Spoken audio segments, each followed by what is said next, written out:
All right, welcome back to the channel. It's your boy Fanon, and in this video, we're going to be in the 154-pound division where fighters are starting to get prepared for Errol Spence Jr. to move up there.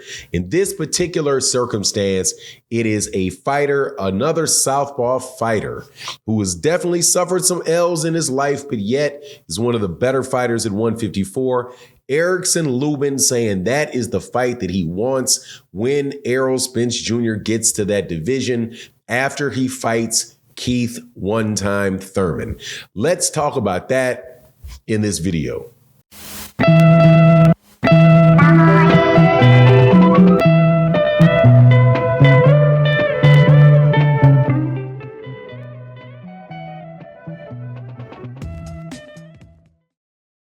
All right, welcome back to the channel. It's your boy Fanon.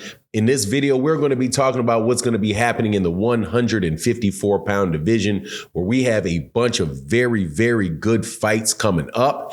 And one of the fighters that has been involved in a division for a while, had some very good fights, didn't always win them, had a bruiser out there with Sebastian Fundora recently, also had a dramatic loss to Jermell Charlo, is now looking to fight Errol Spence Jr. after Errol Spence Jr. fights Keith Thurman for the first time, supposedly, at 154 pounds. And I think I actually like that very much, and I'm going to tell you why in this video. But before I do, let me welcome you back to the channel. If you're new to the channel, please accept my invitation to hit the subscribe button, hit the bell icon so you can be notified of when we release more videos.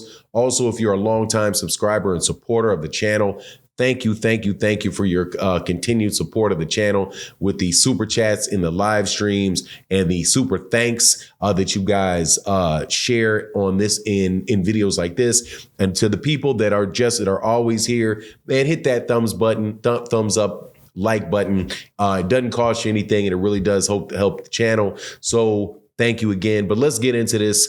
154 pounds, man.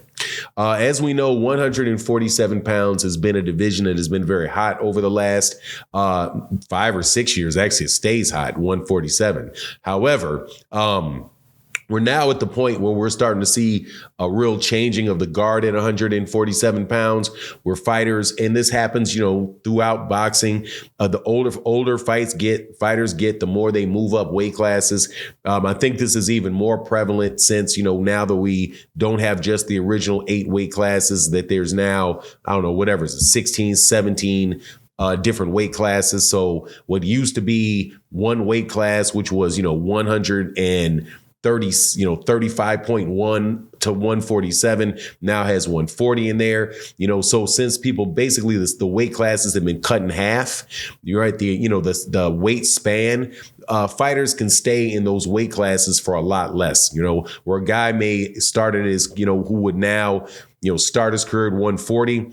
Back, in the 60s, 70s, he probably would have started his career at 147 pounds. So as he grew in weight, he would stay in that weight class for a lot longer. Well, Errol Spence Jr. is now in a situation where he's saying that he's going to be moving up from 147 to 154.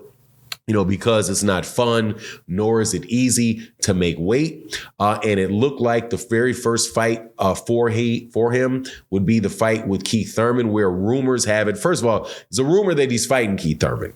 Okay, because we don't know for sure because they have not announced the fight.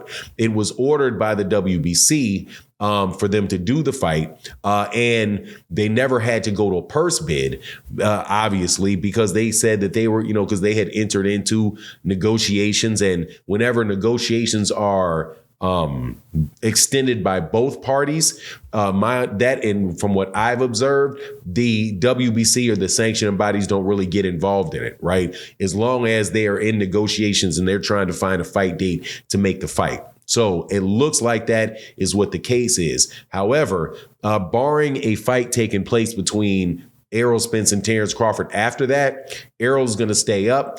And the reason why I like Erickson Lubin, because Erickson Lubin is like, look, man, I think that Errol's going to beat Keith Thurman. I mean, Keith Thurman's a very good fighter, but I think Errol Spence Jr.'s just got a lot more dog in him.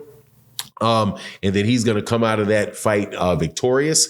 But when he stays at 154 pounds, Erickson Lubin said, I would love to have a fight with him. Wasn't disrespectful, wasn't calling him out and, jumping up and down, calling him names or anything like that, but just said, hey, man, would love to welcome him to the division. Now, for me, I like that because I think that would be a good fight. First of all, it'd be a good fight for Erickson Lubin. And I think Erickson Lubin is a very, very good fighter, man. Obviously right now, guys like he and J-Rock, who were really, at the top of the division, were, have really been banged up a good amount, right? Both have suffered knockout losses. The one with, for Erickson Lubin, the last fight that he had, though, where he lost to Sebastian Fundora, man, he took a lot of punishment in that fight. He dished out a lot of punishment in that fight. And I just think if it wasn't for the fact that he just took so many shots, swole up so badly with Fundora, I think he had a chance to win that fight. But Errol Spence Jr. jumping in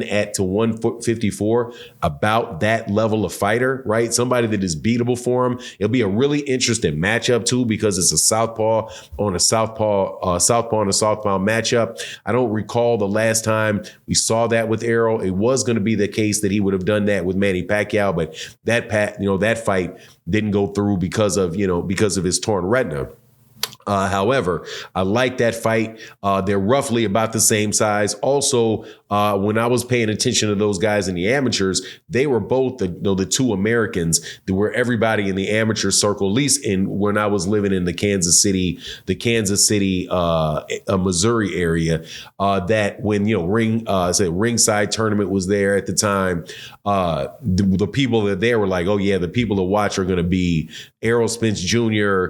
and Erickson Lubin. There were some other guys in there, obviously, but those were people that were like, yeah, those two guys right there are really like that. So to see those guys in the professional ranks come together at that weight class, man, I think would be good. I think it'd be a good payday for Erickson Lubin. It'd be a very good introduction, and a serious fight for Errol Spence at 154 to see how he deals with the size, with the size shift from 147 to 154. So if you get Keith Thurman at 154 and then Erickson Lubin at 154, I think that'll give him time to adjust to the power at the weight division, give him, the additional, get him used to, the additional size at the weight division. And I think that could be a very, very, very good plan.